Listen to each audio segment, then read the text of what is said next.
Monetization কেন limit করা হলো আর চ্যানেল রিকমেন্ডেশন কেন সাসপেন্ড করা হলো জানতে চাই। আপনার ফেসবুক পেজের স্ক্রিনশট অনুযায়ী পেজটিতে কিছু সমস্যা রয়েছে। পেজ হ্যাজ সাম ইস্যুস, যার কারণে পেজের রিকমেন্ডেশন সাসপেন্ড এবং মনিটাইজেশন লিমিটেড করা হয়েছে। ফেসবুক পেজে সাধারণত নিচের কারণে এই ধরনের রেস্ট্রিকশন বা সমস্যা দেখা দেয়: পার্টনার মনিটাইজেশন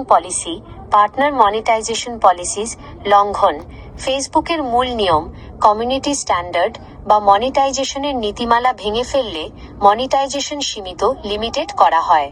অন্যের কন্টেন্ট বা কপিরাইট, পেজে অন্যের ভিডিও, ছবি বা অডিও রি-আপলোড বা কোনো ধরনের কপিরাইট কন্টেন্ট ব্যবহার করা হলে এই সমস্যা হয়। মূল্যহীন বা কৃত্রিম এনগেজমেন্ট, আর্টিফিশিয়াল এনগেজমেন্ট, ভিডিও বা পোস্টে কমেন্ট, লাইক বা শেয়ার বাড়াতে কোনো থার্ড অ্যাপ ব্যবহার করা বা নিজের কন্টেন্ট বারবার নিজে দেখা। রিপোর্ট বা পলিসি ইস্যু, কোনো পোস্ট বা ভিডিওর কারণে ফেসবুকের কমিউনিটি স্ট্যান্ডার্ড ভঙ্গ হলে এবং পেজের স্ট্যাটাসে পলিসি ইস্যু থাকলে। এটি সমাধানের উপায়: 1. স্ক্রিনশটে থাকা রেকমেন্ডেশনস এবং মনিটাইজেশন অপশনগুলোতে ট্যাপ করে বিস্তারিত দেখতে পারেন ঠিক কোন পলিসির কারণে এই সমস্যা হয়েছে। 2.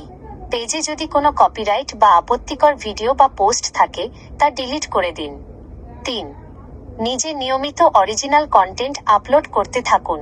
ফেসবুকের নিয়ম মেনে চললে কিছুদিনের মধ্যে এই রেস্ট্রিকশন নিজে থেকেই উঠে যায় বা রিকোয়েস্টে রিভিউ করার সুযোগ পাওয়া যায়। আপনার পেজে ঠিক কী ধরনের কন্টেন্ট আপলোড করা হতো বা পলিসি ইস্যুর জায়গায় কোনো নির্দিষ্ট কারণ বা নোটিফিকেশন দেখায় কিনা তা জানালে আরও সুনির্দিষ্টভাবে বলা সম্ভব।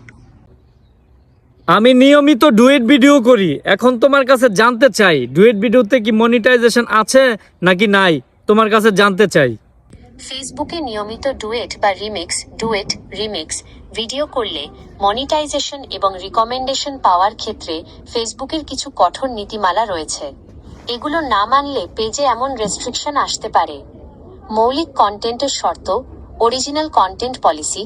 ফেসবুকের সাম্প্রতিক নিয়ম অনুযায়ী কোনো ভিডিওতে ডুয়েট বা রিমিক্স করার সময় যদি আপনি নিজে স্ক্রিনে উপস্থিত থেকে নতুন কোনো তথ্য, বিশ্লেষণ বা সৃজনশীল পরিবর্তন সাবস্ট্যান্সিয়াল ক্রিয়েটিভ ভ্যালু না যোগ করেন, তবে তা আনঅরিজিনাল কন্টেন্ট বা অন্যের কন্টেন্টের রি-ইউজ হিসেবে গণ্য করা হয়। সাধারণত যা এলাও করে না শুধু চুপচাপ দাঁড়িয়ে থাকা, সামান্য ফেশিয়াল এক্সপ্রেশন বা রিয়াকশন দেওয়া কিংবা অন্যের ভিডিওর সাথে শুধু নিজের ক্লিপ জুড়ে দেওয়া। এগুলোর কারণে ফেসবুক পেজের রিকমেন্ডেশন সাসপেন্ড এবং মনিটাইজেশন লিমিটেড করে দেয়। কখন মনিটাইজেশন পাওয়া যায়? আপনি যদি অন্যের ভিডিওর সাথে ডুয়েট করার সময় নিজস্ব ভয়েস ওভার, চমৎকার কোনো তথ্য বা অর্থপূর্ণ আলোচনা যোগ করেন, যার মাধ্যমে ভিডিওটি একটি নতুন রূপ পায়, ট্রান্সফরমেটিভ কন্টেন্ট, কেবল তখনই সেটি মনিটাইজেশনের যোগ্য বলে বিবেচিত হতে পারে। যেহেতু আপনার পেজের রিকমেন্ডেশন সাসপেন্ড এবং মনিটাইজেশন লিমিটেড হয়েছে, তাই বুঝতে হবে ফেসবুক আপনার ডুয়েট ভিডিওগুলোকে পলিসি অনুযায়ী আনঅরিজিনাল হিসেবে চিহ্নিত করেছে। এআই বলে দিল কিছু গুরুত্বপূর্ণ কথা, তো আশা করি আপনারা এআই এর কথা মেনে চলবেন, নইলে কিন্তু চ্যানেলের রিস্ক থেকেই যাবে। সবাই ভালো থাকবেন, সুস্থ থাকবেন। আমার পক্ষ থেকে সালাম, আসসালামু আলাইকুম।